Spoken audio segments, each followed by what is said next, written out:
Good afternoon, and welcome to the Community Block Grant Advisory Committee meeting of October 9th, 2013. Could we have roll call, please? Sure. Committee members: Armenian. Present. Markarian. Present. Ramirez. Present. Tostian. Present. Vice Chair Olivares. I'm here. At 1A, we have a report of Recording Secretary regarding posting of the agenda. The agenda for the October 9th, 2013 meeting of the CDBG Advisory Committee was posted on or before Friday, October 4th, 2013 on the bulletin board outside City Hall. At 2, we have minutes, approval of the minutes of the August 29th, 2013 CDBG Advisory Committee meeting.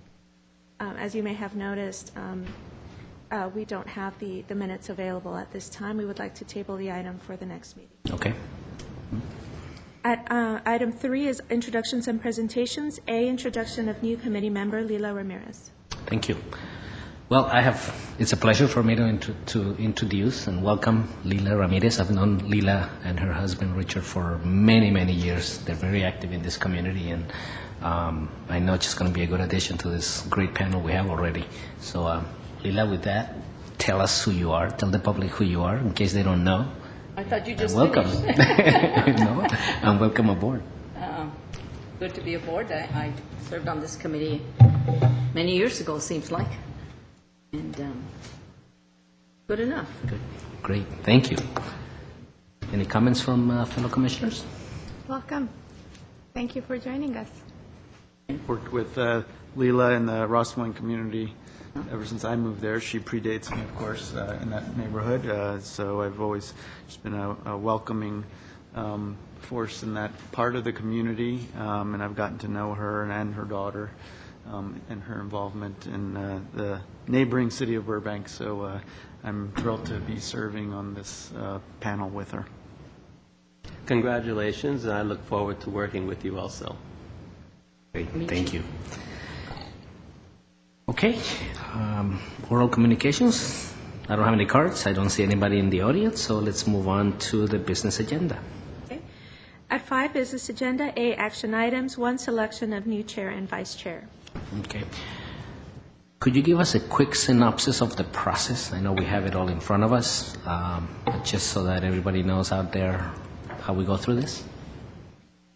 Certainly, Vice Chair Olivares, at this time I would request if you could turn the meeting over to me. I would preside over the selection. Basically, I will take nominations, and if there's more than one nominee, we would respond with the name of the committee member that you would like to vote for. If there's only one person nominated, then a yes or a no would be sufficient, and I wouldn't need a second. Okay. Given the fact that I'm turning the meeting over to you at this point, that makes me in same playing field, if you will, with the other commissioners. Yes. So, and you're welcome to make a nomination as well if you wish. Just to be clear. Thank you. Okay. The business before the CDBG Advisory Committee is the selection of a new chair. I will now entertain nominations for that office.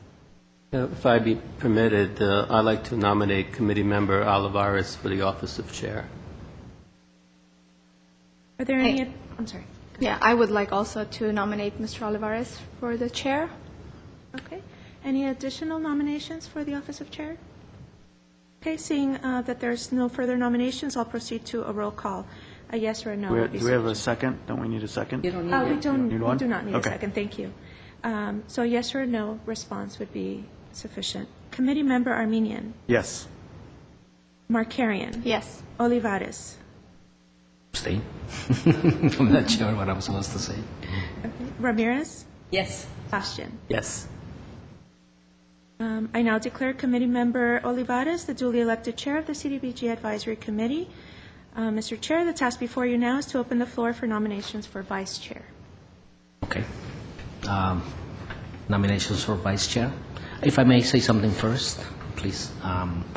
Thank you for the vote of confidence of all the members. I actually wanted to make a comment or two. We have so many new members that I wanted to nominate member Markarian along with me. So because we have history, and it'll give a chance to the new members to kind of come on board and get to know the programs and all that. So I think this is appropriate. So thank you. And with that, then, with that philosophy, I'd like to nominate Ms. Markarian for vice chair. I know that we don't second it, but I also would like to nominate committee member Mark Carrion for vice chair. Duly noted. Are there any further nominations? I'll go ahead and take roll call. Committee members Armenian, Yes. Markarian, Yes, I guess. Ramirez, Yes. Tashin, Yes. Chair Olivares. Yes. Thank you, everyone, again for the vote of confidence. Thank you. Great, that was easy. Yes. I'll move on to item 5A2.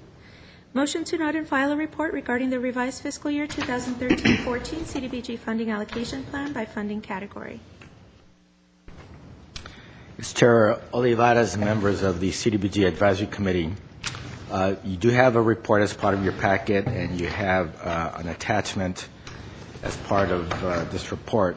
But in summary, and I'll try to be as clear as possible, but on April 23rd, 2013, the City Council and the Housing Authority did approve the fiscal year 13-14 CDBG annual plan as recommended by the CDBG Advisory Committee. So this was the original plan that was approved in April.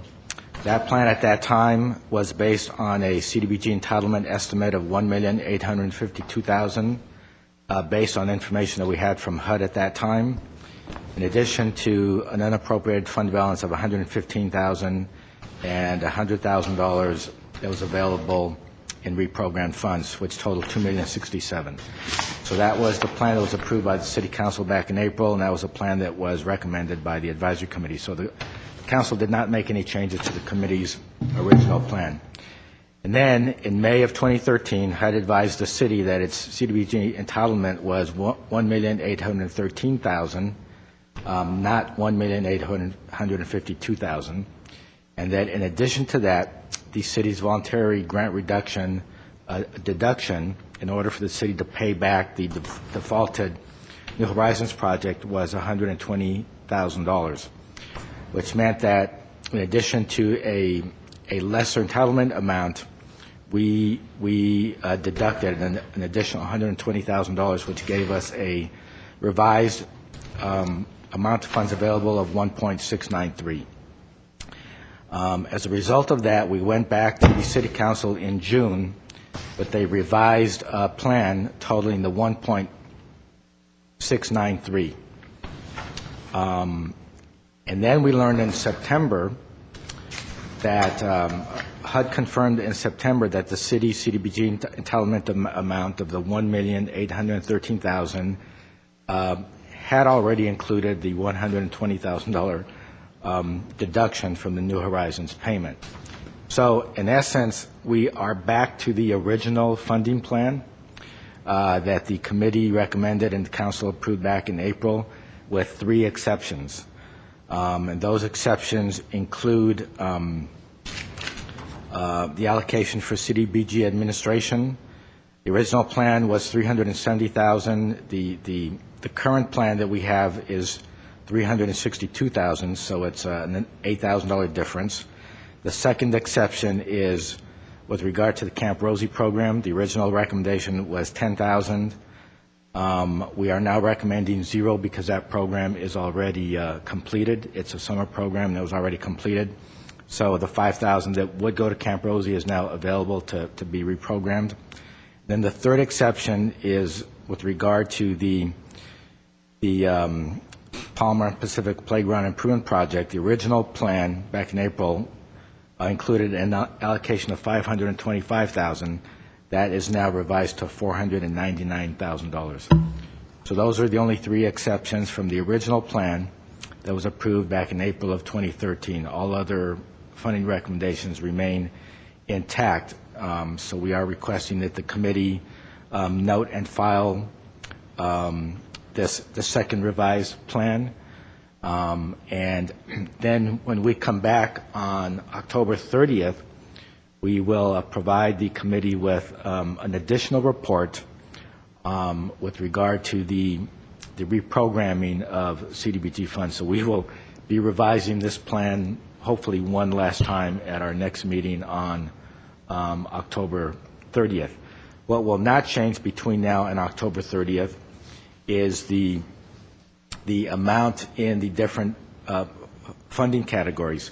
For example, what will not change anymore is the amount that we will be allocating to administration, which will remain at $362,000 regardless of what we do on October 30th. The amount for public social services in the third column of $272,000 again will not change based on anything that we do on October 30th. Then on the second page under capital neighborhood improvement projects, in the third column, the amount of $1,394,000 also will not change as a result of anything that we do on October 30th. So in that regard, this would represent the final plan as it relates to the funding categories. And the only thing that will change between now and October 30th will be how to reprogram $15,000 worth of social service funds. Okay, thank you. Any questions? So in terms of what you're going to come back with at the end of the month, is that going to include some recommendations or just a recommendation of a process by which to consider what to do with the 15? The latter. What we will recommend, what we have to report today is, in addition to the $5,000 that is available as a result of the Camp Rosie program, we have learned through a discussion with one of our service providers, the Glendale Association for the Retarded, that they, at this moment, they are planning not to accept their $10,000 grant, and if they stick to that, then that $10,000 will also be available to reprogram. So our recommendation would be that we wait until the end of the presentations, which will be at the end of the meeting on the 30th, and then the committee can decide based on the presentations and what you heard or questions and answers, which organization you might be apt to recommend to provide additional funding to. Another option would be if you would like to direct staff, we can have one more communication with the Glendale Association for the Retarded about their notion of giving back the $10,000, and if you were inclined to explore with them, if the $5,000 available to reprogram from Camp Rosie went to them instead, would that change their mind about accepting the CDBG grant award? So we're looking at anywhere between 15 and 25, right, depending on what the Association of the Retarded does? No, it's between 5 and 15. 5 and 15. Yeah. And that 10 of that 15 is this potential. Right. Okay. And I'm assuming that amount, since it's from the previous year, it can't be banked for future. It has to be actually allocated for this year. Correct. Okay. And then my third question, prompted by what you just said, which is, why is it that they're potentially not going to take the 10? Keep the 10. I'm going to defer to Mr. Carrillo. He had the conversation with them, and he can be more detailed about that. Yeah, Mr. Chair, members of the committee, I spoke to them just yesterday about this, so there's still some details, but my understanding is they feel that this, the $10,000 is a significant cut from previous year's funding, and the amount of time and effort required to document and complete paperwork and to provide the services were just not worth the funding they're receiving. Again, this brings up the bigger issue about funding levels and so on, but primarily that was just the diminishing point where they could not run the program. Moises, do you recall what the last award to them was? It's in there. Was it 18? I remember it was a little. Mr. Chair, they received $10,000, I believe, the year, maybe 15 the year before. I can't remember off the top of my head the amounts, but of course they have been diminishing with the cuts to the CDBG program. You know, they typically used to average 18,000 or so. Okay. If I may, Please.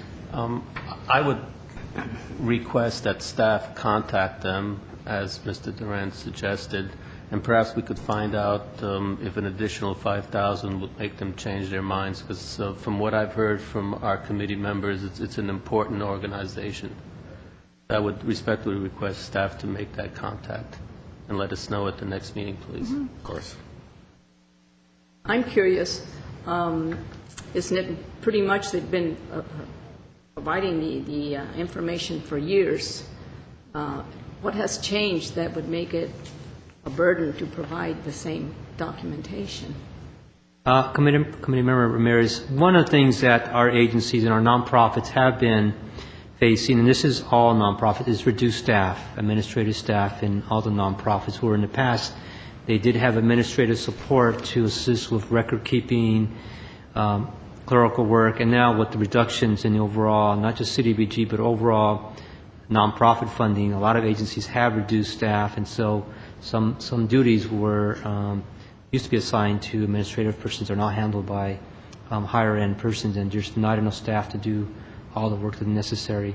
The level of detail is I don't want to say significant, but is important for us to have the details that we need.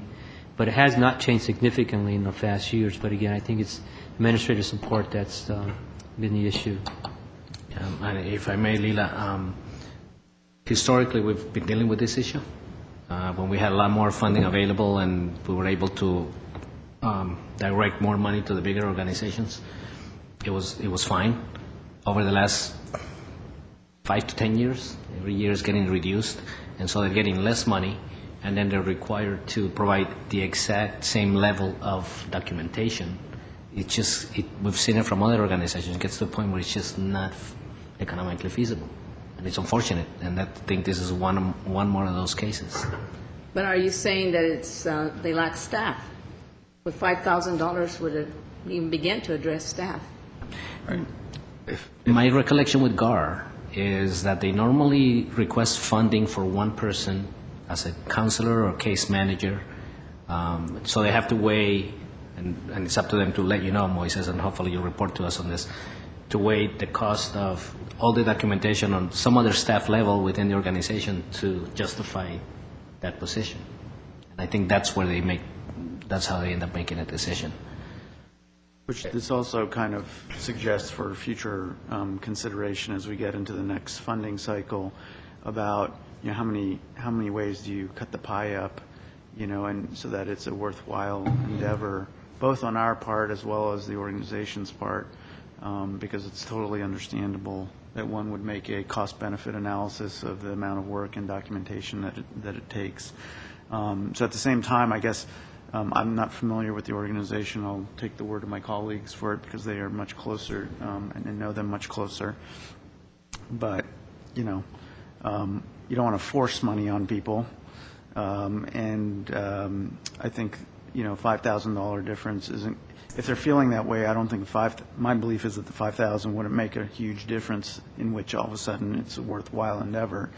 So, we may be faced at looking at how to reprogram that money into existing larger other organizations that have larger chunks already, where it might give them a little bit extra to work with. I don't want to abandon the idea, obviously, of trying to retain an important and credible organization in the portfolio, but at the same time, you don't want to get into a position where you're trying to force them to take the money just so you can make the balance sheet work out. And for future, we should consider how big the chunks are, because now I think the pie even gets like smaller. I said, this is if the pie even arrives based on government condition of our government. And in the past, this will be a question we've asked the organizations when they come to present to us in February. Yeah. So definitely. For Lila's benefit, I just want to mention that we have so many new members on the committee.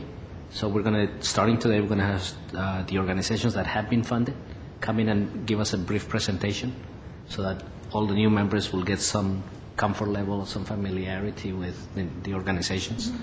So that's part of what we'll be doing later today. I have a question for staff, Moises. What is the reduction from the fiscal year 12-13 and now 13-14? Do we have a percentage reduction? What we worked with last year? Committee Markarian, yes, and that will again be one of the other agenda items that's on the agenda. And I don't know if we talk about it now or wait. Wait till agenda item. Which item is that, Moises? Yeah, Sunday. Yeah. Okay. So yes, we do. I am anticipating about a 5% reduction again for the sequester. That's a federal mandate that's going to lower our entitlement for the next 5 years. And in that analysis, I also took some thought about what Commissioner Markarian mentioned about being a little bit more conservative on our figures so that we don't end up cutting or making reductions. So there is about a 5 to 6%, there's about 6% cut, approximately 5.5%. Okay, any other comments? Or? Yeah, but for Were the you asking 12, 12, 13? Oh, okay. Yeah, what was the number? Well, actually, the 12, 13 was still the sequester, and I believe it was about a 3% cut. 3% cut. Now, again, that doesn't take into consideration the New Horizons repayment, Yes. but besides that, it was about 2-3%. Okay, any other comments? Or can we have a motion on 582? And the motion would be to accept this current report, which is going to be revised one more time at the end of the month. Correct? To note and file. Okay, a motion, second. I'll second it. Roll call, please. Sure. Committee members Armenian, Yes. Markarian, Yes. Ramirez, Yes. Bastian, Yes. Chair Olivares. Yes. Okay, let's go on to 583. 583, review and approve fiscal year 2014-15 CDBG program priorities. Mr. Chair, members of the committee, in your report, we did have your pack, we did have I'll call summary of our needs assessment process and some of the indicators and some of the comments we received from the public hearing, which all leads towards the priorities for the CDBG program year 2014-15. That's again for next year. And we use this as part of our entire consolidated plan, which is a 5-year plan, which we do a very more detailed, in-depth review of comments through public hearings, surveys. So what we do during this year is see if there's any new data, any new changes in priorities. And so the report is in 2 sections. One, we do have a public hearing, which was held on September 26th at Mann Elementary School, and we had 52 participants approximately there. And I'd like to thank the committee members for attending, which was what turned out to be a very active community meeting, which we do get a lot of comments and, of course, concerns from the community. But by and large, the comments are put in verbatim in your packet and given out to you so that you have a chance to see what the committee members are looking at as far as some of the improvements needed in the area. And, we did see a lot of youth questions on youth programs, seniors, a lot of public improvements, questions about the street lighting, parks, maintenance issues, some questions about the safety of certain neighborhoods. So it's something we've seen in the past. We have gotten these comments before, and certainly our programs lend to some of these program priorities that people are identifying with our youth programs, our homeless programs, our legal assistance programs. What we always intend to do is make sure we have that outreach out to the community so they know these programs are available. Many times they don't know that they can call Neighborhood Services in Boki item for Public Works for different items. So we want to make sure that's taken care of.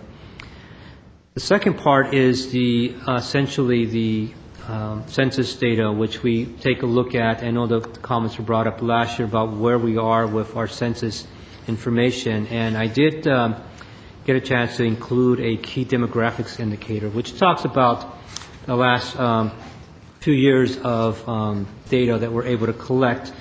And we did have I do have a small chart that I know we put in your packet, and this is just a general overview of some data that we had collected. and questions that came up last year about our population decrease. And lo and behold, yes, we do have a smaller population than 2000, the year 2000 of 1.7%, which in comparison to our cities around the area where they grew, in fact, again, this all leads to federal funding, and whether it's CDBG, our housing funds, our Workforce Investment Act funds, any type of federal funding is tied towards population. And that's where we saw some decreases, where we had some decreases in population. The second factor is the poverty rate, where, again, we did have a poverty rate higher in 2000, I believe it was 15%, and dropped down to 11% in 2010. Again, that's actually a good thing. You know, if we're able to provide services and programs and assist persons to improve their lives, and then, of course, our poverty rate is going to drop. But in comparison to the other communities, except for the city of LA, we do have a poverty, well, a higher percent of poverty than the other surrounding communities. So you will see a higher level of poverty in even some neighborhoods. And I'll show you some examples. And I did provide a small map, and I know that map is hard to read, but I can generally tell you those poverty rates that we receive from the census range from the 34% way down in South Glendale all the way to, well, that's the high end, to an average about 20% in the southern Glendale area, which is, again, our targeted CDBG areas. Those census tracts 3024, 3025 are South Glendale. They're bound by San Fernando Road to Brand Boulevard, Colorado Street South. That orange on the right shows the poverty level of 23%. That's kind of the Maple Park area. So you'll see where that is a high level of poverty overall. Again, the numbers to your left, two columns, show the numbers, 158 persons. Again, the numbers are small, but again, in general, the poverty levels are higher in that particular neighborhood.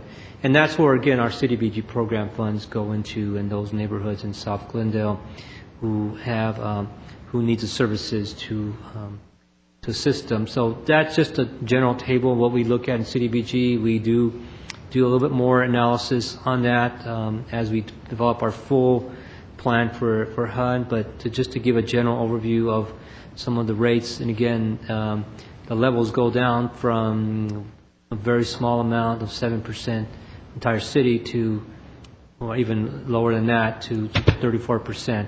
So that's, again, just a table we use and data. I know it's just all numbers, but for us as community development staff, we do look at some of those trends, and if the trends are appearing to appear at significant increases, then we would want to make some adjustments. But by and large, those are two elements that we have for the priority needs. As I mentioned before, it sounds like we do still have the need for seniors, youth programs. Employment programs were significantly discussed as well. There are issues that, of course, that the CDBG does not particularly get involved with, such as, I know, the smoking ordinance was some questions that came out from community members. But by and large, the staff is recommending that we continue with the program priorities that we've developed in the 5-year plan and use these for RFP and continue the work that we're doing through these 5 years of our CDBG program. What staff also is conscious that we continue to work with social service agencies that provide what we call safety net programs, those that are really targeting this central area of Glendale and the population that we really want to work with and assist as part of our HUD requirements, and that's the lower moderate income population of Glendale. And that's always been a priority for staff to make sure we fund agencies that meet that priority and continue to bring down that poverty level for the city of Glendale. So we have that those items. If there's any questions, and again, the committee members would like to comment on the public hearing, again, we greatly appreciate you attending that meeting, and it gives you a good overall view of what citizens and community members are really grapple with in some of the areas that we're targeting. And that concludes my report. Thank you, Moises. Any comments or questions? Yes. Please. Thank you very much, Chair. I attended the public hearing, and I think it was an important outreach program that the staff has. It was very informative. To some degree, it even became difficult to hear some of the problems that some of these community individuals have. So I found it very informative, and I thank the staff for holding this outreach program. I do have one brief question. Has there been any changes in the program priorities from the last fiscal year or from the 5-year plan that you're aware of? No changes in it. Thank you. Yeah, I think that seems to be a fairly consistent set of concerns. Any other comments? No, I just wanted to thank staff for this very informative report. I was not able to be at the community meeting because I was in Washington, D.C. that week, but I found the report very helpful, and I appreciate your responsiveness to our previous requests. I do have a comment or question. When I looked at the 3 population changes in our neighboring cities, so we got Glendale, Pasadena, and Burbank, they all decreased in the last report. The census tract, right?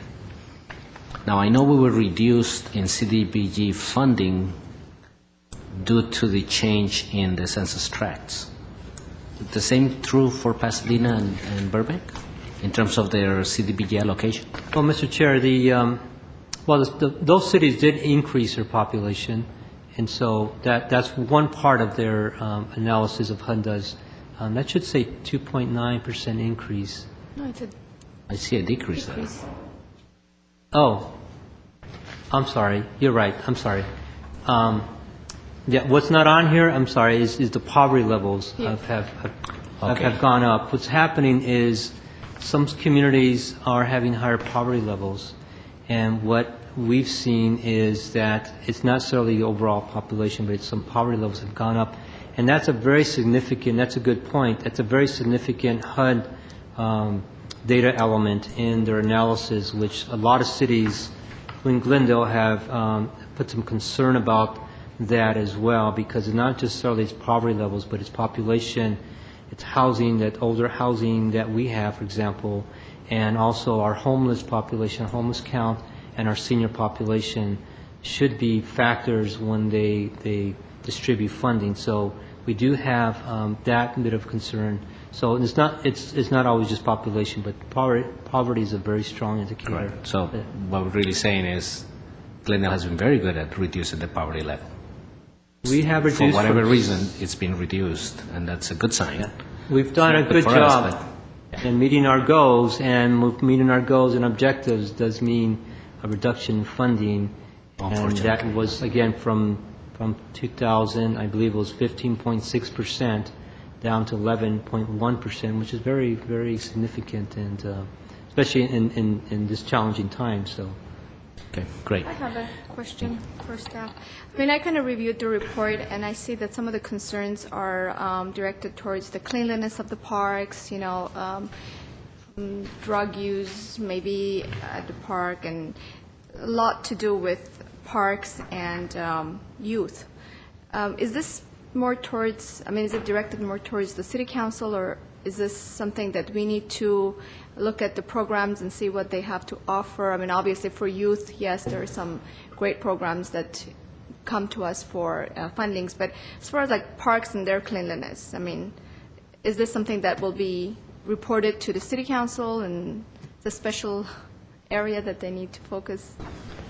Committee member and Marquerie, members of the committee, yes, we actually start off with notifying and giving information to our department heads as far as in this particular parks, and our section managers about some of the information that's on here, so they can review and see if there's some trends or some issues that are happening. Of course, we know that we've had some maintenance that we've been working around the city as far as our parks. Or streets, part of it is because like South Glendale yes, street cleanliness. Part of it, and we gave this answer that our parks are being renovated yes.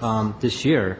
Palmer Park, and by next year, Maple Park is a park that's being renovated this year. Pacific Park, artificial turf. So some of these items already being addressed by significant park improvements that are funded by the CDBG program. But by and large, the comments, whether they be park maintenance or the bulky item request or code enforcement or police department, are referred over to the departments. So departments know committee members are concerned about this particular area. We're very fortunate to have at this committee meeting our code enforcement staff that was there to address any code enforcement issues. We had the police department there who addressed any of the police department safety concerns. So some of these are already taken care of, but that's where we work with departments. Now, the city council does get a summary of the comments, of what the comments are as far as particularly in trends. So they do get become aware of what happens when some of these meetings are held. Yeah. I have a question. You know, certainly some of these incidents that I'm going to refer to happened after this community meeting, but is it within the purview of CDBG regarding pedestrian safety programs? Because we've had 3 pedestrian fatalities in the last 30 days, and it's just a thought that occurred to me as I started, hearing the news about them as to whether or not we've ever funded any sort of pedestrian safety programs, or whether we would, or is that outside of our scope to consider? That's a very good point. I know in the past CDBG has funded programs like mid-block lights, traffic lights, because there have been cases where in certain areas there's been a high number of traffic accidents or traffic speed, and that's something our traffic, now Public Works Department would look into. In those cases, we have funded with CDBG when there has been a high need, for example, traffic lights.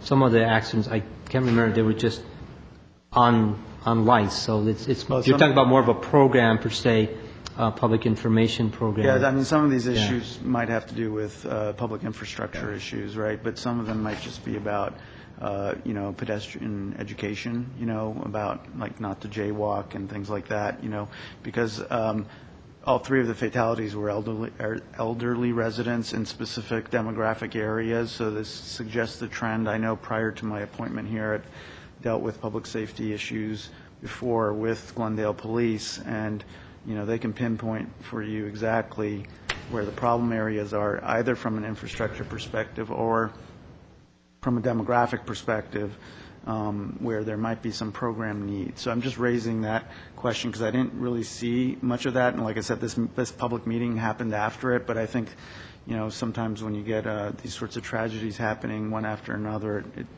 it kind of brings something to the surface that might be worth looking at. Chairman Olivares, committee member Armenian, typically a broad-based or citywide public education program is not conducive to CDBG funding, because ultimately we have to demonstrate that the projects or programs that we fund primarily benefit low and moderate income persons. Then we have to have documentation of how we're showing that they're certain low and moderate income persons. For example, in order for us to fund something under CDBG, and then we would have to determine that it's a higher priority than the other programs that we are funding, it would have to be something very targeted to either Southern Glendale neighborhood or a low-income segment of the population, like seniors. If we had, if we provided a CDBG grant of $5,000 or $10,000 to the Adult Recreation Center, specifically to provide a weekly traffic or pedestrian safety workshops, it might be eligible under that context. But something on a community-wide basis wouldn't be conducive to CDBG. I do know it is on the radar of our Public Works Department and Traffic and Transportation Unit, and there is a public education campaign on the city's network, but we probably need more, and it probably needs to be more intense because it continues to be a problem. Yeah, and I know the city applies for state funds for these sorts of programs too, and I appreciate all that. But I do remember from my previous meetings a couple years back with Glendale Police that the specific problem does meet the type of specific demographics that you mentioned, and so both geographic pinpoints as well as in terms of people demographics. So it might be something just worth considering, and again, maybe it's part of a larger grant that we somehow allocate. Well, I think at the end of the day, some group would have to come forward to us with a proposal. Yeah. But the reason I'm bringing it up here is because we're talking about the needs assessment and that sort of thing. And I bet you if we were to redo this, redo another public hearing, I bet you that issue would all of a sudden start to pop up because of, like I said, the tragedies that happen. So just something for us to keep in mind as we go through this next process. Well, one thing that was raised at the community meeting was traffic. That is just bad. And all day long, especially in that area where we've done the traffic counts, and they are what they are. But for the neighborhoods and pedestrians, people have to take the bus. That's one of their big complaints. Okay, thank you. Can I have a motion for approval on this item?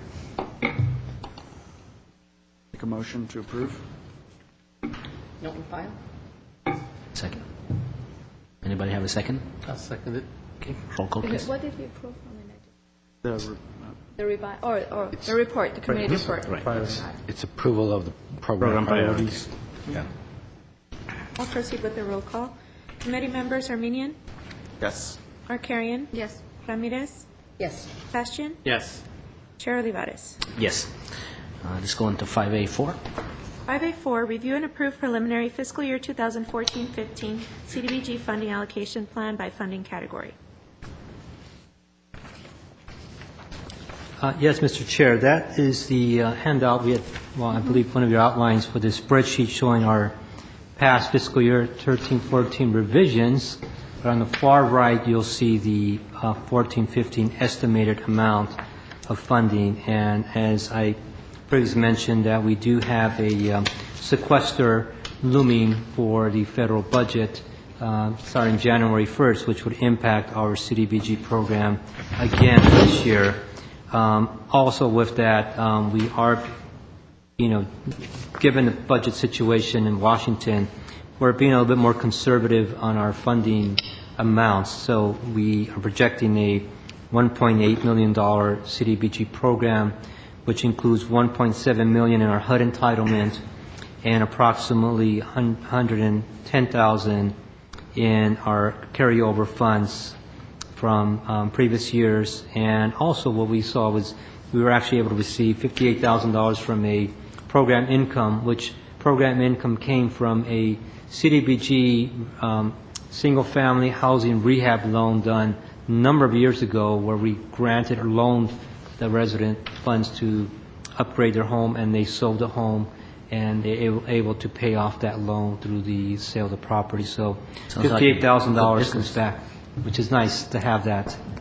Our public service program, unfortunately, will decline this year from the current level, $272,000 to $263,000, a $9,000 decrease from this current year.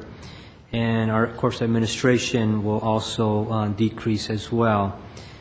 The city programs and capital are also in this annual plan. It includes $1.1 million for our capital programs. And in keeping in line with the committee's priorities, we did not cut the community projects funding, which remains at a level of $300,000, which would essentially leave funding for our 108 loan, which is a required payment to HUD, and our code enforcement was reduced in funding, and we'd have also reduced funding for our annual park improvement programs, our projects for priority parks, and those have all been reduced except for the 108 loan or the community projects. So we've taken the information from the committee to continue to fund those nonprofit programs that provide significant priority services, and had to make some adjustments in our we call pre-designated priority CDBG capital improvement projects. But all in all, it does seem that we do have another decrease in funding, and we will have to wait and see what happens in the next few weeks with the budget and the government shutdown to see where we'll actually see funding. And we may not know until the same as next year, as February, March at all, what the signs are as far as any budgets that might happen. Thank you. So you mean we don't know when we're getting our checks from federal government yet? Sorry, guys. Could I ask Any a question comments? with regard to that? Does the government shutdown and any sort of delays, how does that affect our cycle and our process, if any? That's a good question, Mr. Armenian. The projects that we have currently are monitored by HUD, and right now we're fine except for any type of technical questions we might have. There's no one at the HUD offices that provided technical assistance at this point. Our concerns are if this continues shutdowns, all of our plans that have been submitted, all of our reports have been submitted, have been delayed from review. One is, of course, our funding plan for receiving grants is right now delayed because there's staff that's not there to approve that. So it would probably delay the city receiving its funding until the shutdown is completed. But all approvals have been made on our funding allocations and our appropriations, and we have funding to cover right now for the shutdown. But has not Funding to cover the current year's year.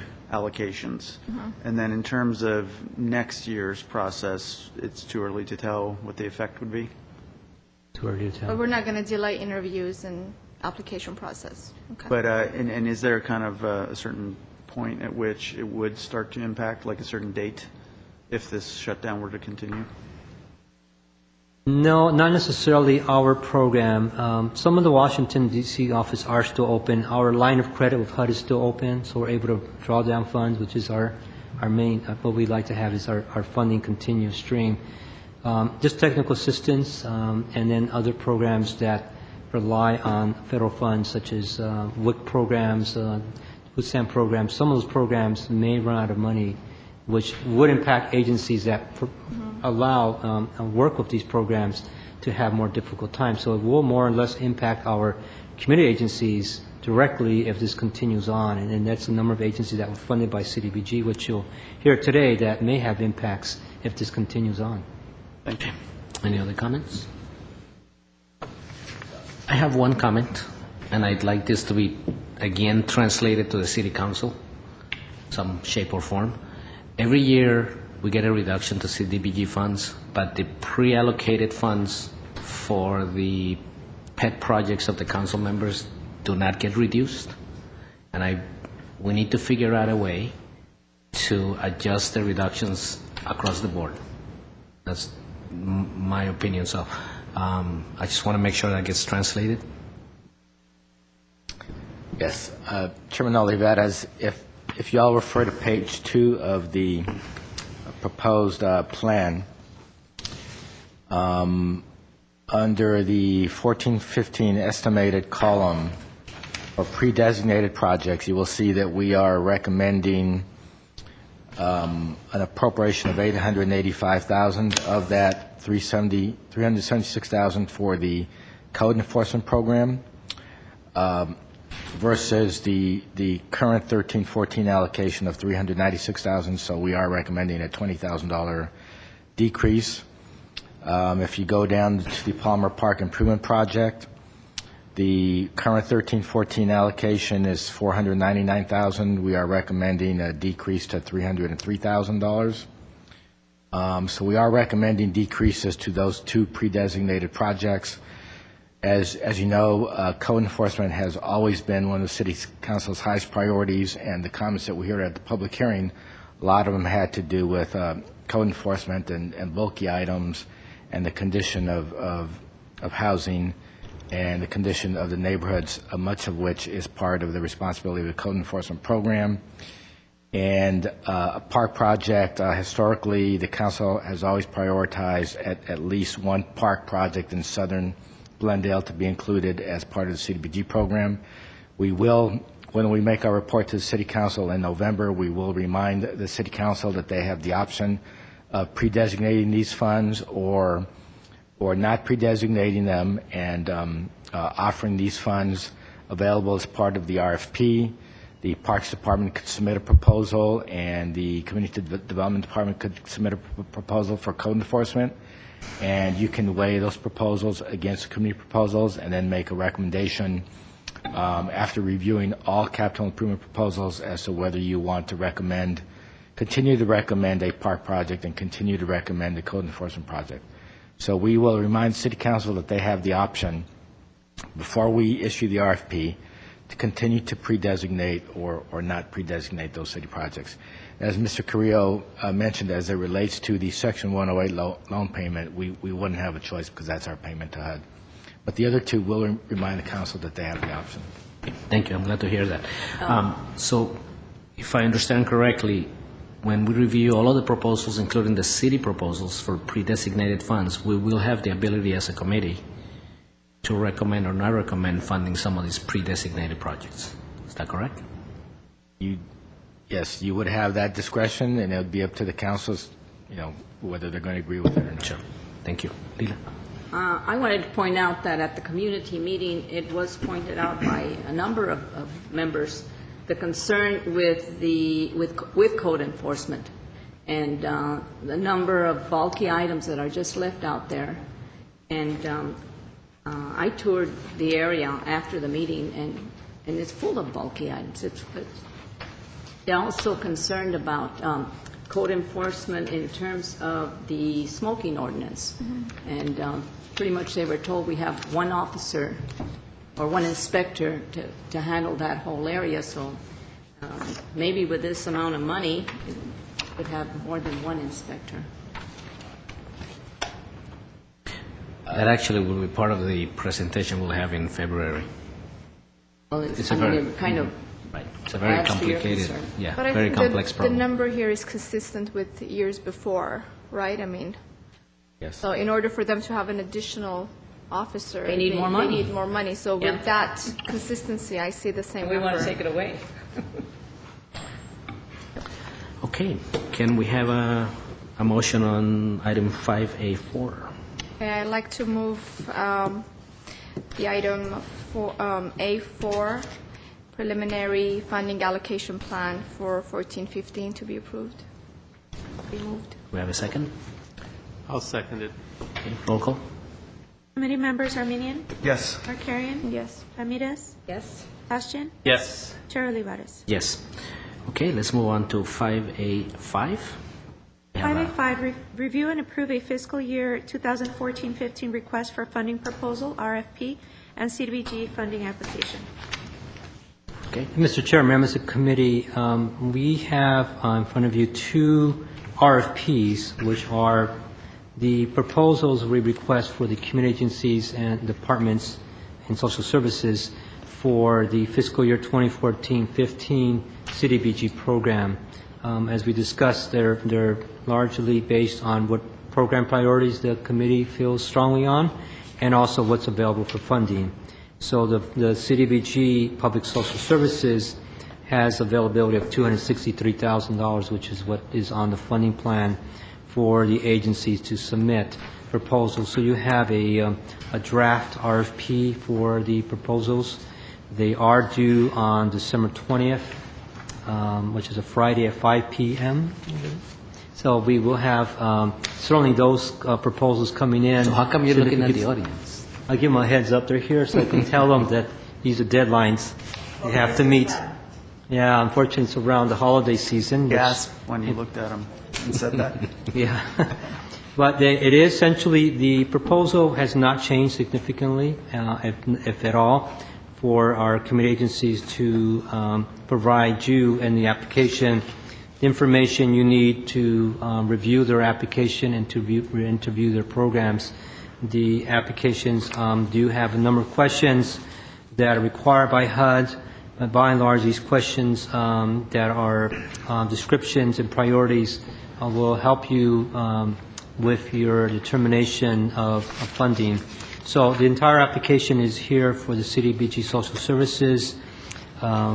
It is a lengthy one, and we always encourage the agencies to also come to a technical assistance meeting, which is offered by our staff to assist for any questions and provide guidance for the agencies to prepare their applications. If there's any changes, we give them that opportunity to give them that information. But by and large, we will not be significantly changing the application this year. We think it's been tweaked enough so the agencies can really get a good idea and present a good description of the program.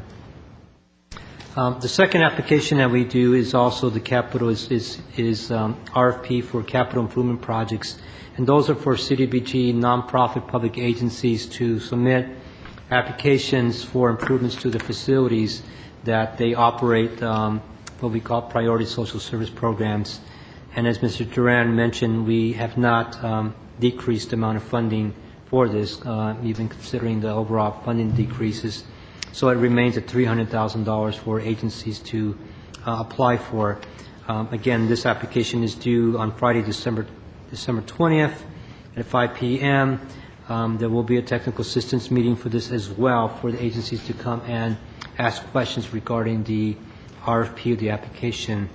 The agencies are allowed to also ask during the entire process to ask staff for general questions or specific questions about an eligibility item. So we're don't just limit ourselves to that one day, but the entire day up to the application process is a time for agencies to ask questions and clarifications. We don't review applications or give feedback, but if there's questions, we do answer those either in the group meeting or individually for each agency.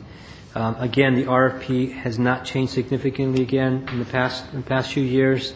There are a couple of restrictions on CDBG, so public improvement projects where the agencies cannot ask for funds for pre-construction, for example, architects services or building permits or in zoning variances or CUPs. Those items are not eligible for CDBG. The construction costs are eligible, and those are the costs that the committee will review when you receive the proposals from the agencies for their projects. But by and large, again, it's not changed significantly, if at all, for the agencies to submit applications for the CDBG program. After our approval from the council, we will be sending out letters on the estimated dates of the RFP and then publishing a final RFP date sometime in November. Okay, thank you, Moises. Any comments, questions? I just have a question about the financial statement. Are we still requesting the certified financial statement to be enclosed? That's because I know some agencies don't like that or don't include. Committee Marker, and that's a very good point. In our application process, we do have agencies submit their financial statements or financial audits to make sure that they're able to comply with the requirements the city has for being agency that's able to demonstrate their financial capacity. Unfortunately, some agencies who are very small aren't able to comply with that requirement because they're just very small, and we'll call mom and pop organizations that don't go through a full accounting process for their agency. That is actually a HUD requirement to have a financial system that meets the general accounting standards, and that's a HUD requirement, and the city does require those documents to be submitted to along with the application to the city. Okay. Any other comments? Otherwise, can we have a motion?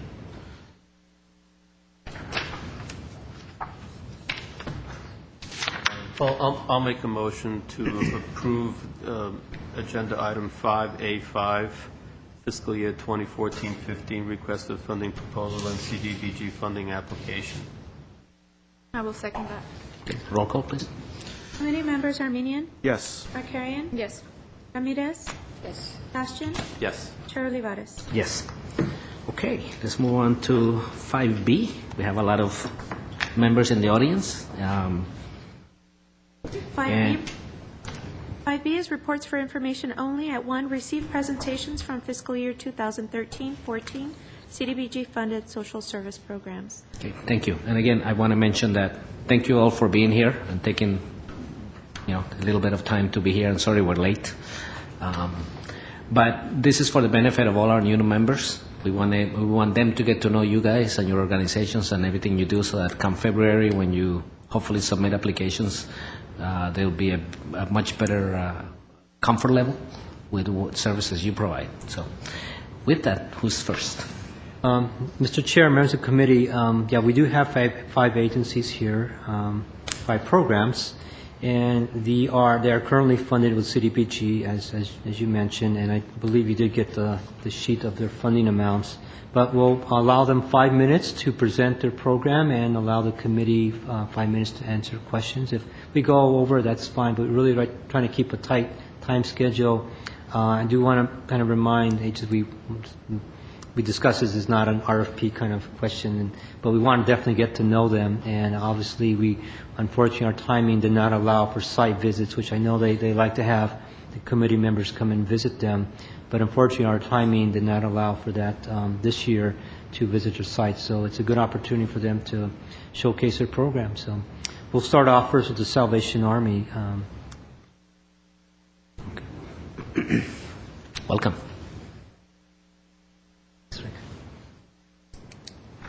Good afternoon, Mr. Chairman, committee members, city staff. My name is Rick White. I'm the Director of Social Services at the Salvation Army in Glendale. This is Julene Salas. She is our Youth Program Director and runs the Zone after-school program that we're here to talk about. I want to thank you for the opportunity to come and present our program.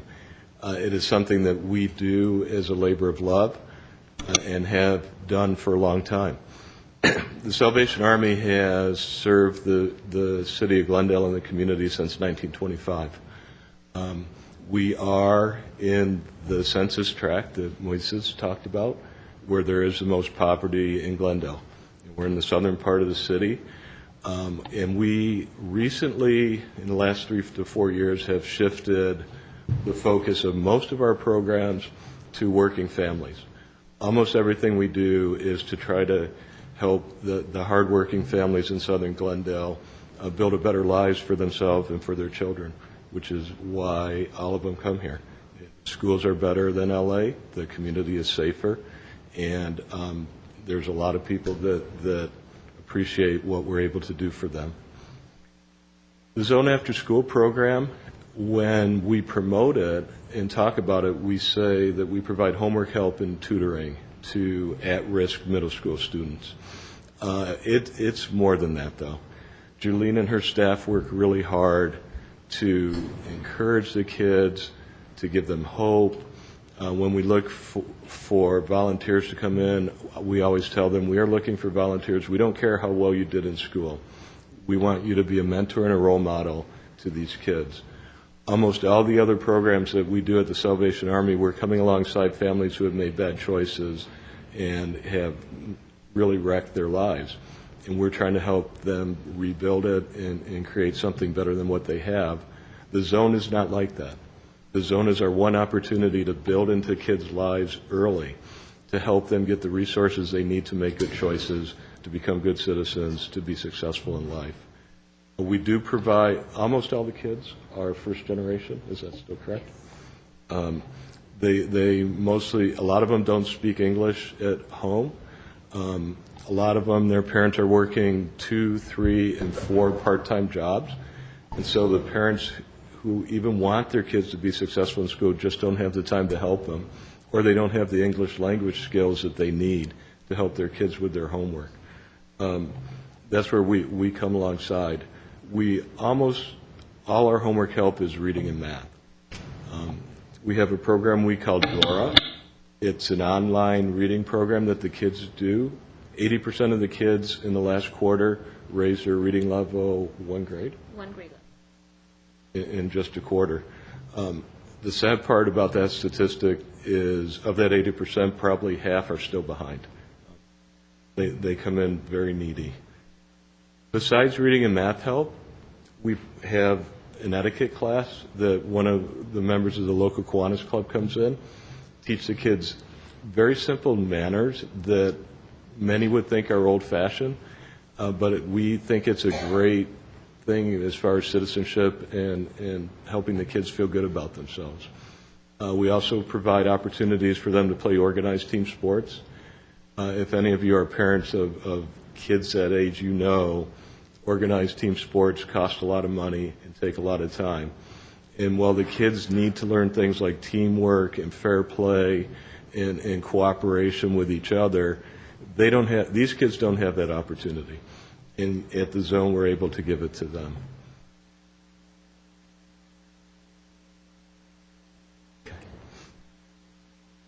I could talk for a long time about the zone program. It's one of my favorites. But I have a question. Yes, sir. I recall visited the site a number of times. I remember seeing all the computers, the big rooms, and when we were there, seeing some of the kids. How many of these kids actually have a computer at home? Or do they? Probably maybe a handful of them, but a lot of them rely, even some of the, because we go through 8th grade, but some of our freshmen still come back to the program, oh, I have this assignment, can I work on it, can I come, I need to print this out. So, they know that we are a resource for them still at that age in high school. Great. Thank you. Any comments, questions? I just wanted to commend you. You're doing a great job. We visited the site a few times, and very nice environment, clean, and I'm sure the kids enjoy it, and this is a great service to our community, especially that area. Thank you for the great work you do. Thank you. How many kids do you serve? About? Right now, there's 40 children on the roster. We still are in the beginning of the school year. We haven't had report cards yet, right? No. Often after the report cards come out, we see a boost in our numbers. The two things I forgot to highlight about our program, it's not a walk-in program. We ask the kids to register. We have a parent contract that they sign because we know parent involvement is the key to academic success. We do not charge the parents, but it helps to have the referral system and to have them signed up with their parents. We always will see a boost in our numbers once the first report cards come out and the parents realize their children need help. And the referrals come from? Roosevelt Middle School, we have a connection there with the counselor, so we've got a couple referrals already from her, and then parents coming in and friends of their parents, hear about the program, and so they refer their friends. We don't serve any school in Glendale exclusively, but most of the kids, because their parents are working, go to Roosevelt, they're able to walk over to our program. It works well for the parents. It works well for the kids. Even if they're not interested academically, the kids, we're giving them a safe place to be. They're not home alone. They're not hanging out in the parks. They're off the streets. We're in a place where they're loved and cared for. And I recall those kids, they really look like they want to be there. Yes. Most of them, yeah. Okay. One question. Do you have any sort of data, do you track as a measure of success, kind of their future, what they do beyond your program or after as they progress in their educational career? We don't have formal data on that, though I'm really glad you asked that story because I wanted to brag on our favorite student. When she came into the program in 7th grade, she was one of those kids that we didn't like to see. Though she never acted out and caused problems herself, she was a ringleader of a lot of the trouble. And it went on like that for the first 2 or 3 months that she was part of our program. And then one day, she switched. It was like a switch went on in her head. She ended up doing very well in high school, was involved in sports, wasn't sure if she should go to college or not, but Julene and I encouraged her that she's doing so well in high school, she should go to college. She's a freshman this year at did she go to L.A.? Cal State Northridge. Cal State Northridge. And we asked her about halfway through her senior year, what happened to you that day? You were a troublemaker. How come you switched? And she said, I didn't care. When I first started coming to the zone, I didn't care about school, I didn't care about myself, and I didn't think anybody else cared. But when I saw that you guys really cared about me, and you really cared how I did in school, then I started caring too. Julene and I were talking just yesterday. We've had, 3 high school graduates come back and see us this year? And we're expecting at least 5 more that we know of that will be graduating this year. Chair? Yes. If we want to visit your facility and specifically your program, who do we contact, and when is it the right time to come and visit? We're open Monday through Friday, Monday through Thursday from 3 to 6. Fridays we're there from 2 to 5. Roosevelt is on an early dismissal, so we adjusted our hours for them.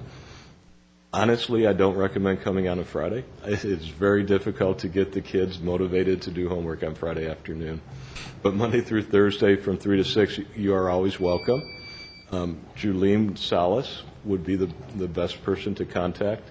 We appreciate a phone call ahead of time to let us know you're coming. But we at the Salvation Army believe in open programs for programs and council members and supporters. We want people to see what we do because we know it's awesome. Thank you. And you're located? 320 West Windsor Road. We're at the corner of Windsor and Central, approximately 1 mile east or south of the Galleria. Any other comments?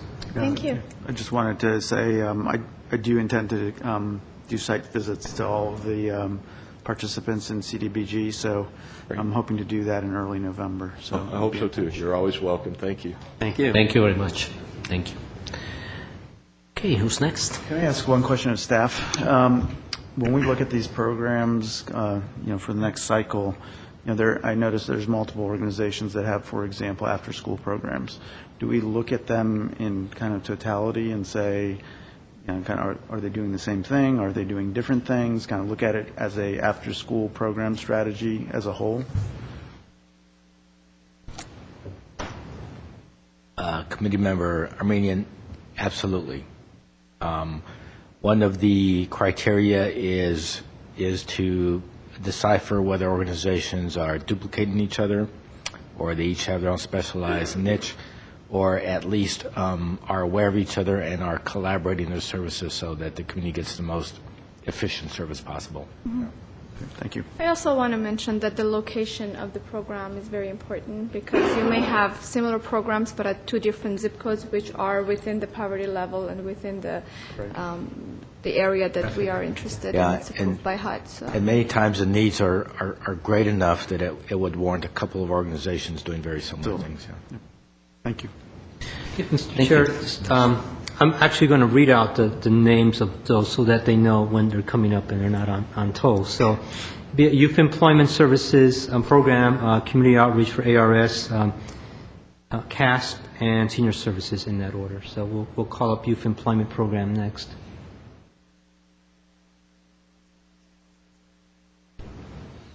Welcome. Hello, committee members, staff. Well, my name is Daniel Gamboa. I work with the Glendale Youth Alliance. For those of you that don't know, the Glendale Youth Alliance is a nonprofit. Here in Glendale, we serve low-income youth, youth employment and mentoring. The Glendale Youth Alliance is comprised of 5 diverse programs that operate under the GYA umbrella per se. 2 of those are revenue-generating enterprise programs, and the other 3 are grant-operated programs. The 2 revenue-generating enterprise programs consist of our GREAT program, which stands for the Glendale Resources for Employment and Training, and our GYEP program, which stands for the Glendale Youth Employment Partnership. Both of these programs, the way they work is we place youth that have little to some experience working. We place them in different city departments or businesses throughout the city of Glendale to work. We do charge an overhead to cover costs within the program. The Glendale Youth Employment Program, we place kids we place them to work within the city. They go out and do hillside property maintenance on private, public, you name it. Glendale Water and Power, public works, as well as private residencies around the city. The 3 grant-operated programs, like I mentioned, they are grant-funded. These programs usually cater to the younger youth. About 14 to 21, they go out and are placed in different city departments to work. Most of these kids have little to no work experience. It is just a work experience. So they go in, they complete their hours, and when their hours are completed, they're exited from the program. The Summer Youth Employment Training Program, these are the younger kids, 14 to 17-year-olds. Most of them literally have never worked. They go out and do brush clearance throughout the city during the summertime. Aside from our employment services that we offer these youth, they're also offered training before they start work. Kids go through trainings in partnership with local community colleges. Every year they are granted scholarships during our luncheon that we have. Supportive services are also given to the youth, things like bus tokens, food vouchers, clothing. Some of the kids don't have means to buy a nice shirt or slacks for work, so we provide that for them. Referrals also, some of the kids, we do get kids that come in and are homeless. So aside from the employment opportunities we give them, we also refer them to other agencies within the community. Some accomplishments for the 2012-13 year are we had 99% of planned services completed, so 99% of the planned services, our kids, 99% of them completed their hours, whether it was 180 hours to 200 hours. 300 youth were provided with pre-employment training. 87 youth were hired on a permanent basis after their hours were over. 150 youth received supportive services. 75 youth received Payless vouchers. We were recipients of a grant. Pretty much Payless provided us with 75 vouchers to give to our participants. Other key points, again, aside from the employment, a lot of these kids come in and they're on public assistance, such as general relief and welfare. With our services, these youth are able to go out and become consumers, taxpayers, benefiting the community as a whole. Some of the youth are relieved from probation. We get kids that come in and are on probation, are in trouble with the law. They're able to get office due to building credibility in the eyes of the court by the employment services that we give them. The youth are able to save money, purchase cars, improve their living standards, both within their lives and their families. In addition, kids with, in the foster care system with disabilities, it's sometimes difficult for them to find employment. We consider this, and we do help and try and employ them as much as possible. GYA does have a unique understanding and experience in operating these youth programs. We're the only agency in Glendale that does this. Employment services do continue to be of importance and pressing issues here in the community. Really quick, one thing, I do work with the kids myself. I see it at firsthand. I see a lot of success stories. I hear them, I see them at firsthand, but I can also attest to it because I was one of these youth myself. I was on probation. GYA was that door, that light, that pretty much was opened for me. I don't think if it wasn't for the organization, I would not be here. 10 years ago, this is the last place I thought I'd ever be. I never saw myself or thought of me speaking to a committee or working for the city or just doing the things that I've done. It's given me the opportunity to come back and really do my part in assisting the youth of the community. Someone touched me, and that's why I'm here. Not only do I do this with the Glendale Youth Alliance, but I also I'm also sitting on the Glendale Latino Association Board, which, again, I would have never seen myself. So you're the one that sends me the emails. Yes. It's myself. So yeah, I mean, again, I think I'm a product of the program myself, and that's about it. Thank you. Thank you. Committee members. How long has the GYA been in existence? I want to say since '93, so about 20 years, Long time, yeah. not mistaken. Thank you. Questions, comments? I just want to make a comment. I know that how supportive the community is of GYA. We've heard many success stories. And I've attended the luncheons, and I've seen, the youth there, how much they appreciate the program, and I think we need more programs like your program. We've heard stories from employers directly who've employed the youth and how well they're trained and the great job that they've done for the time period that they worked for the employers. So I just want to commend you and thank you and your organizations for all they do. Thank you. Thank you. Great program. Thank you for taking the time. No, and I think it needs to be said. It's a key to all these programs that those who participated originally, and I hear that from other organizations, come back and become mentors and become involved in the organization itself to keep moving it forward. So I commend you for that. Without going, I mean, I presented myself as a story, but my boss, my supervisor, she was one of the first, I want to say, 15, 20 students that were originally what the Glendale Youth Alliance has become. Chair? Yes. Yes, thank you. Again, I'm going to be asking the same question to all the organizations here, is when is the ideal time, the more appropriate time to come out for an insight visit, and who do we contact for that? Really, there is no, any time it works. You can contact my supervisor. There's always staff in the office. So where's your office located? We're located here in Glendale, South End as well. We're at 1255 South Central Avenue.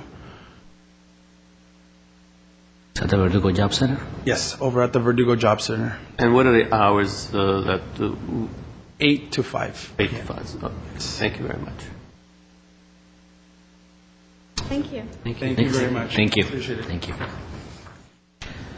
Okay, Mr. Chair, I'd like to call up on Armenian Relief Society.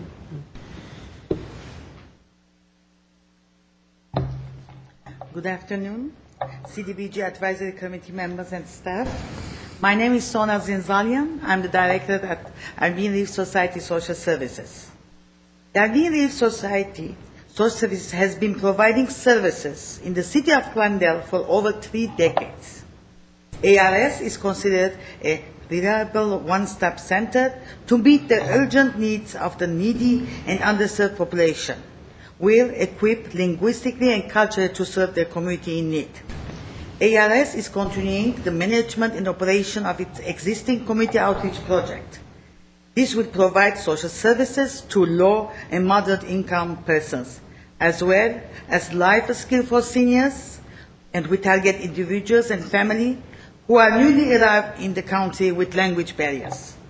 The purpose of the project is to work towards improving the standard of living and meeting the societal needs within the community. The Armenian Relief Society Social Service is particularly interested in assisting new immigrants and refugees to acculturate and adjust to life in U.S. and achieve self-sufficiency by offering life skill English as second language classes for seniors, providing counseling and assisting them with finding employment. And I have to mention, if you read my proposal, during the classes we have pedestrian traffic safety, because we used to have a grant through the county, but then they give it to the police department, And we had a grant for the smoking, so we have all that experience. And as the member mentioned, we had tragic incident that we know the people that the lady is in coma, and the other one died a couple months ago. So we teach to our seniors, the traffic, pedestrian safety, food and medication safety, and other topics that it's related daily life for the seniors. It's very important, the seniors. The target population will include immigrants with limited English ability who are unemployed and, well, seniors and youth. ARS proposed to serve 120 unduplicated individuals by providing the following services. Life skills ESL classes, 2 days per week and 2 hours per session for 75 seniors. The second one is individuals, youth, and family counseling by licensed therapists for 20 individuals. Job search assistance and employment referral for 25 participants. Moreover, ARS will continue to provide general store service for hundreds and that reside in Glendale per month. The 3 points that we have, it's all documented, but the general store service, we do it. And we're lucky to have our main office in Glendale with so many other freebies for the Glendale residents. All services provided by ARS, it's in one-stop center located in 5171 West Lenox Boulevard. It's free of charge and is safety net. The project meets the program priorities, employment, senior services, ESL basic skills that identify in the RFP. Thank you very much. Thank you. Questions, comments? I have a question. Where do your newly arrived and refugees come primarily? Now they're coming, from Iran, Iraq, and now they're starting coming from Syria. Syria too? Yes. And being one-stop center and multilingual, we speak Arabic, Farsi, Russian, Armenian, French, and we have Spanish-speaking people too. I'm familiar with your work. Yes, we used to work together years ago. Yes, indeed. Yes, when we had a problem between the Armenian and the Spanish group, and we did very good job together. I did not know that. I'm glad to hear that. Oh, you didn't know that? Long You knew time that? ago. I know. Well, no, I did not know about the two of you working together. Yeah, I knew about the problem. We had a focus group, Right. together, when we moved to South Glendale Avenue while our building was built, and we worked together to counsel the Armenians and the Spanish, to be friends to each other and understand each other, the two cultures. We're actually quite the same. I want to mention that we've supported the Armenian Relief Society for many years, not just in the social services side, but also in renovations to the facility. So how are those going this year? Yeah, it's going slowly, but okay. Because the social worker for the capital is pregnancy leave, but we're taking care of it, so it's working. We're working with Armenia. Okay, great. Thank you. Any other questions or comments? And I invite all of you guys to come and visit. The best days that I want you to see the ESL classes is Tuesday and Thursday, 10 to, it starts 9:30 to 11:30, but 10 o'clock, if you come, you can see the first class and then you stay for the second class. Our goal is 75 already. First quarter we have 70 people. Yes. Wow. They love to come. It's like they're coming and learning everyday's life, how to read a prescription, the medication, how to take, and then we invite policemen and other, from other departments to come and give a workshop or lecture for them, whatever subject they're interested, and it's very important. And it's not easy for these people that, they're seniors, they came to this country and live a second life. In one life, they're living two lives, They come from, former Soviet Union, Iraq, or Syria, and start all over again in America, it's totally different. We have to, prepare them mentally and then for the employment and then find them a job, It's not just put them in job. And then if you visit, I'll show you we have a room equipped for with the computers to find how to find a job, how to be ready for interview, how to get dressed, everything from A to Z. But like I said, Glendale is very lucky because the main office is in Glendale. We do a lot for the Glendale resident. everybody, and we give free tokens for the buses to come from south to north, to our office, and whatever need is. Like today we had a workshop, we've been educated from IHSS social worker how to complete the new forms as a provider for the IHSS. We have to be informed and then teach our clients that it's a job for the refugee and all these newcomers how to take care of their mother or other, mother-in-law or any disabled person, how to complete that form. It's all changed. It's very confusing. But we ask IHSS, supervisor, they send a caseworker, they taught us, how to do it, so they get paid. If you don't do it the right way, this form, you don't get paid. Great. Thank you. Thank you. You're very welcome. Okay, Mr. Chair, members of the committee will bring up CAS next, followed by Senior Services. Welcome. Hello. My name is Arsina Hovhanessian, and this is Armina Kambabian. She's new to our board, and she's going to work with us on this project. First of all, thank you for allowing us to present our program. The name of the program is Intervention Prevention Clinical Group Counseling. And this program was piloted years ago in 2000, but it's been funded by CDBG since 2005-06 year. We had 1 year off, but we're happy to be back. And we've been conducting the program at Columbus Elementary School for the last 7 years. This is our 8th year. And we're very happy to be there. Just to tell you about the program, as it is called Intervention Prevention, the idea is to work with students, intervene and prevent future at-risk behavior. Students who are between K through 6th who are exhibiting any kind of at-risk behavior are referred to the program either by their teacher, administrator, counselor, etc. And our clinical therapists work with the students in a group setting. What's unique about the program is that it's a play art therapy program, so it's geared for kids at that age. So they don't really feel like they're getting therapy, but they are. And it's unique because it's during school hours. It's once a week. It's a pull-out program.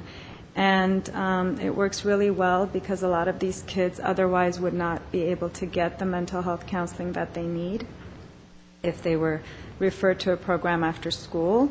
Most of the time their parents would not be able to offer that service to them or get them to receive that help, get them where they need to go. So that's why it works out so well. The kids who are referred to the program are grouped by age and by issues. So the therapists are able to put them in different groups. We have 3 10-week sessions. It's a 30-week program, so it basically covers the whole school year. And at each 10-week period, we can offer services up to 30 kids. That the maximum is 30 kids. But because kids come in and out of the program, as far as the number of kids who are in the program throughout the year varies. But at any 10-week period, we can serve up to 30 students. Despite our name, Committee for Armenian Students in Public Schools, this program is obviously open to all students who attend Columbus Elementary School if they are referred to the program. Now, sometimes we do get referrals of cases that they might be very serious cases and they might not be able to get the kind of help they need through this program. Then we speak to the school administrators. The students are referred out for maybe one-on-one counseling at a different place. But otherwise, we've had good success for the last 8 years. We also were at Keppel, but because of funding issues, we're only at Columbus this year, unfortunately. This is a program that most of the principals want at their school, and if we had more funding, obviously we could serve it to more students and more schools. I don't know if I have anything, but if you have any questions, we'd be happy to answer it. Thank you. Questions? I have a question. I mean, you guys are doing a great job, and we visited Columbus School, and the principal was very happy. We met with the counselor, and she was great. And obviously, there is a big need for this type of program. But I remember you mentioned something about a $15,000 that you need per school, or in order for you to start a new school. Right. The budget should be 15, and we funded you 10. How did you manage this year? Well, the school will be providing a little bit of the money, Okay. very little, and the rest we're fundraising to. Okay, just the on a need. side But fundraising. we leverage so much of it. So, what, a lot of fundraising. But the point is that we don't want the program to stop. Sure. And Thank you. Yeah. If you were to expand, what school would you target next? well, we'd go back. Well, Keppel is one of the schools we were at that we had to leave. But we're looking into Muir, Jefferson, R.D. White, Edison. I know the specialist at Edison really wants us to. And is that based on specific data problems that they like? That based on some data from those schools, or Well, not specific data, but just because they've come forward and requested and shown an interest in the program, Thank you. and because of demographics. Thank you, Chair. I have a lot of questions because I'm really interested in this area, but I don't want to take up your time nor the committee's time. Specifically, when I do come see you, I wanted to find out what type of mental or emotional problems that K-6 students have.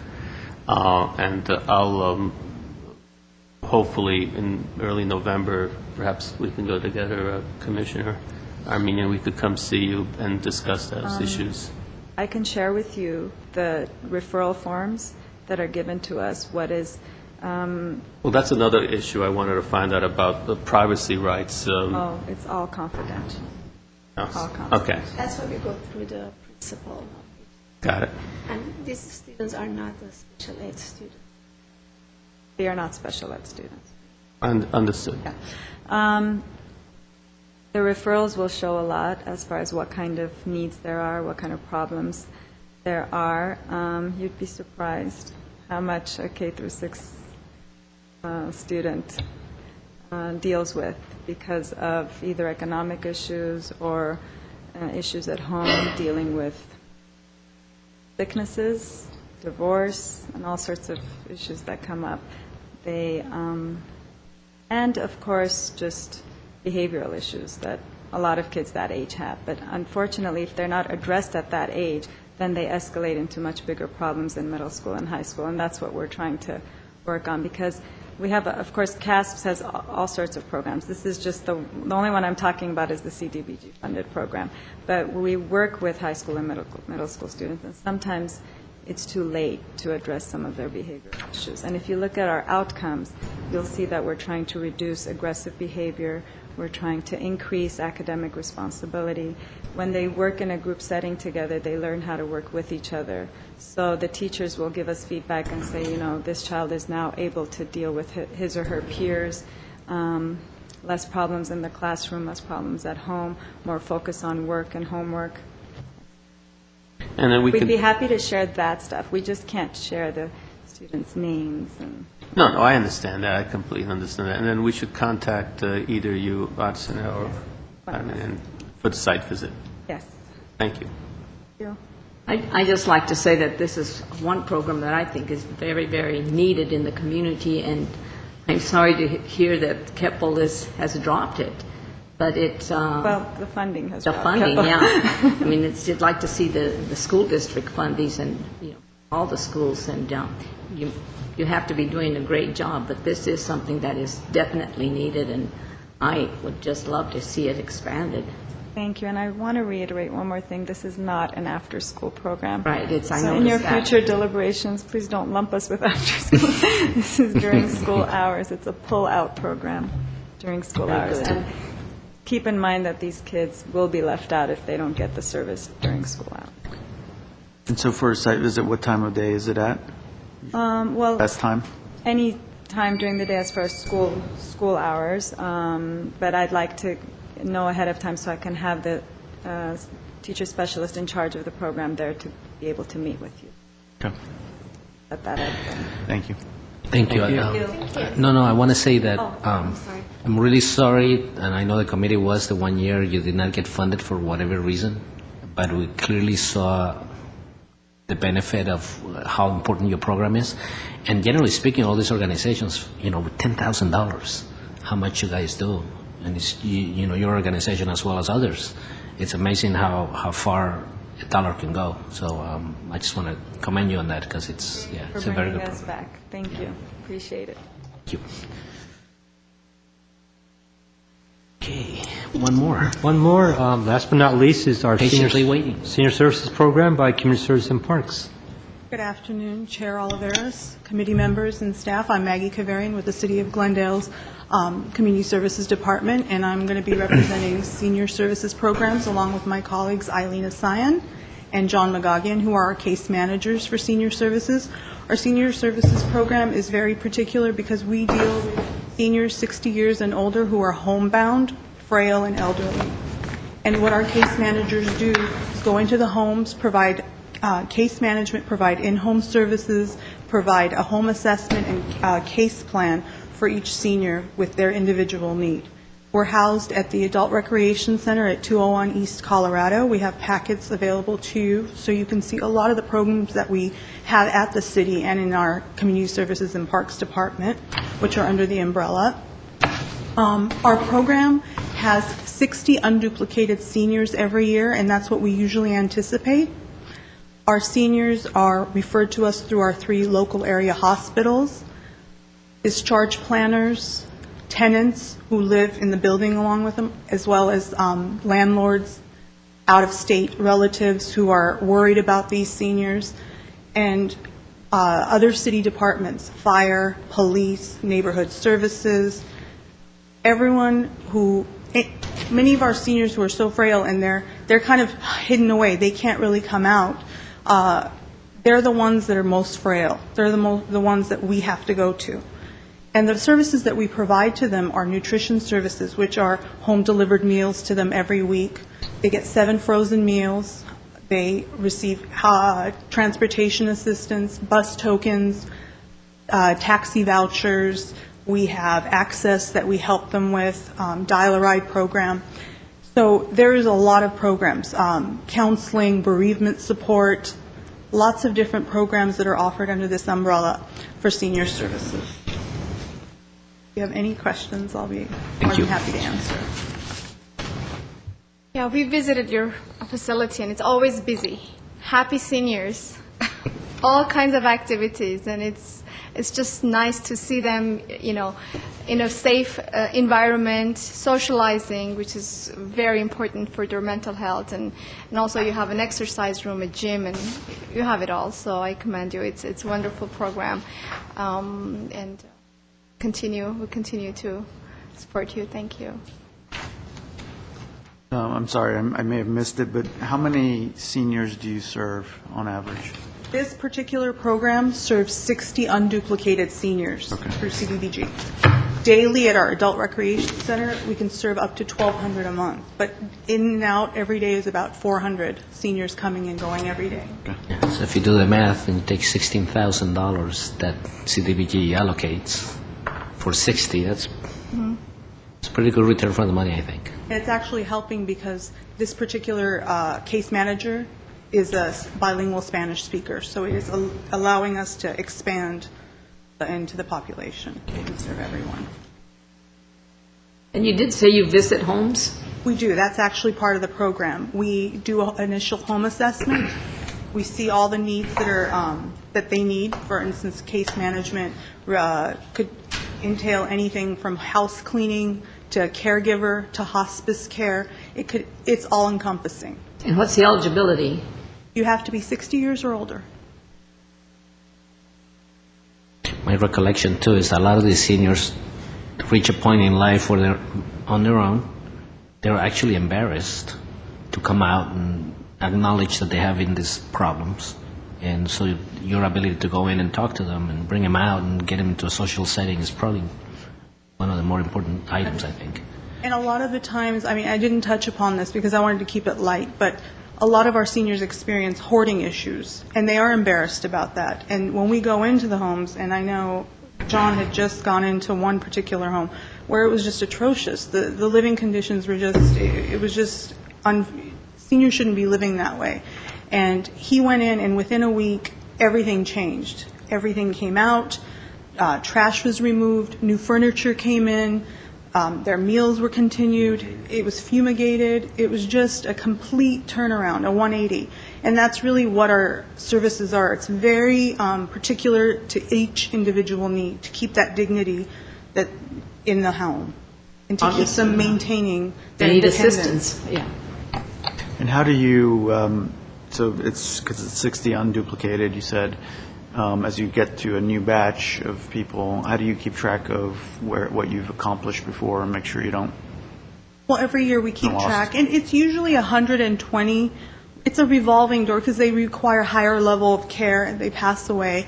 The way we keep track is we have an Excel sheet our case managers keep. We have this new key performance indicators that our city is requiring, so we keep track that way.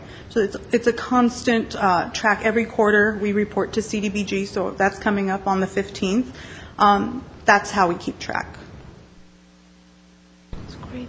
And then we're doing our Thanksgiving kickoff, which we collect canned goods for our seniors, our homebound seniors, so that's coming up in a couple of weeks, as well as our Santa to a Senior program that we work with Home Instead Senior Care.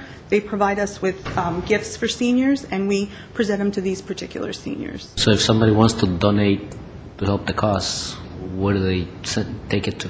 They can bring it to any city building, and we'd be more than happy to take it, and we're planning a very new way of doing it. Each senior, each city work group section is going to be decorating a bag for that senior, and they're going to be putting in their creative talents, and we're going to be delivering it to that senior's home and taking a picture so they can see how their canned goods and their work of art is helping an individual. So do you like your job? You like your work? I love it. I can tell. Can you tell? Thank you very much. Thank Appreciate you. it. Thank you. Okay, that takes us through 5B. Very good. Now, 6 committee staff comments. Any comments from my fellow commissioners? I'd or- like to make a comment. It's month of October, and I wanted to remind our viewers, our community, that it's the Breast Cancer Awareness Month.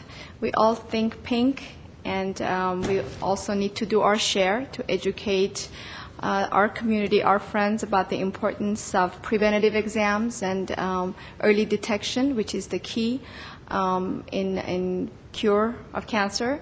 And at Glendale Adventist, I just wanted to announce that there is a program for month of October offering low-cost mammograms, $50 for bilateral digital mammograms. I want the community to take advantage of this offer. Call and make your appointment, and don't delay, and get your mammograms, both men and women.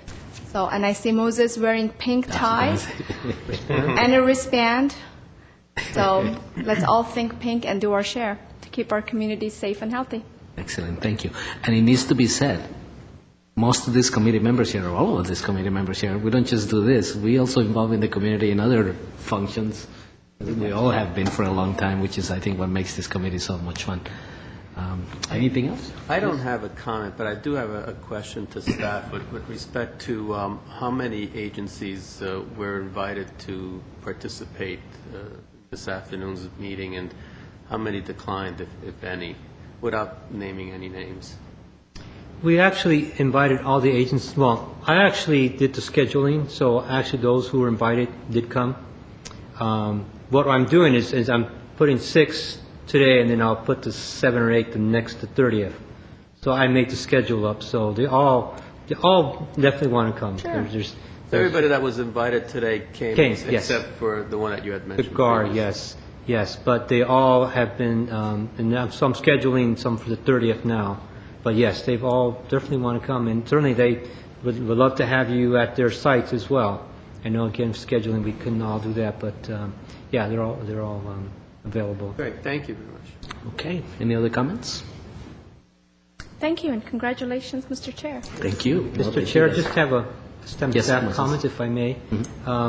We do have an event we'd like to just notify our committee, and that's by our sister commission, the Commission Status of Women, and the YWCA of Glendale for the Domestic Violence Candlelight Vigil on Thursday, October 17, 2013, at YWCA on Lexington. It begins at 6 p.m.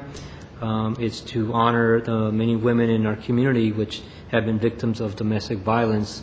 Several of our CDBG programs do impact the population here. A Door of Hope, which the committee has in the past funded for not only improvements to the facility, which assist women of domestic violence issues, and also the social service programs. In the past, we've also funded the YWCA. So it's a very a good event for the community.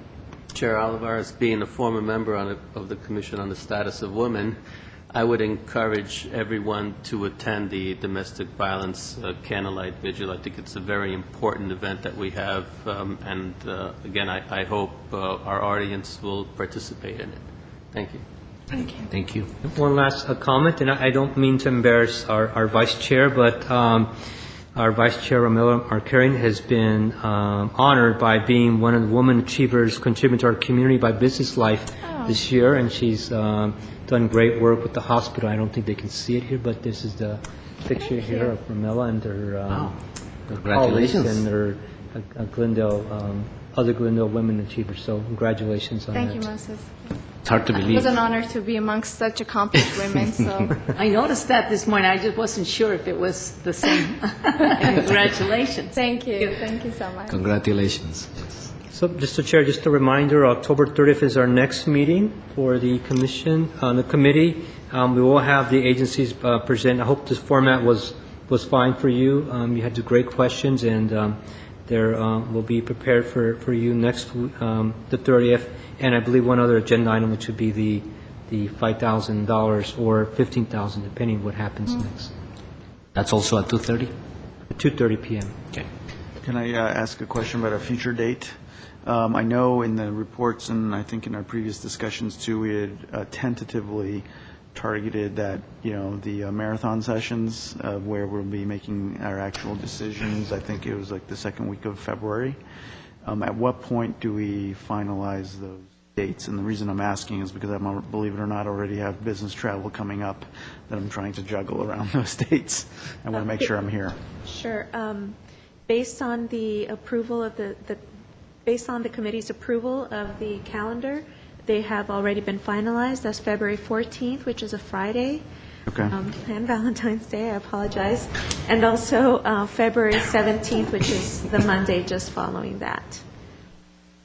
Well, I may have my wife call you to cancel my appearance now. I know. I must say, I did check the calendars to see if any other dates were available for an all-day meeting or even a half-day meeting, and they truly were not. Thank you. Okay. So Anything the else? 14th is an all-day, 17th is a half-day. Correct. So It can't be the other way around. We have to do the full day first and the half-day. Monday would not be available as a full day. I see. anyhow. Okay. All right, we tried. Try. I tried to. Yes. I try not to work Friday afternoons, but it never works. So. Well, that's not work. Okay, it is. Anything else? No? Have a motion to adjourn? A motion to adjourn? Thank you. We're adjourned.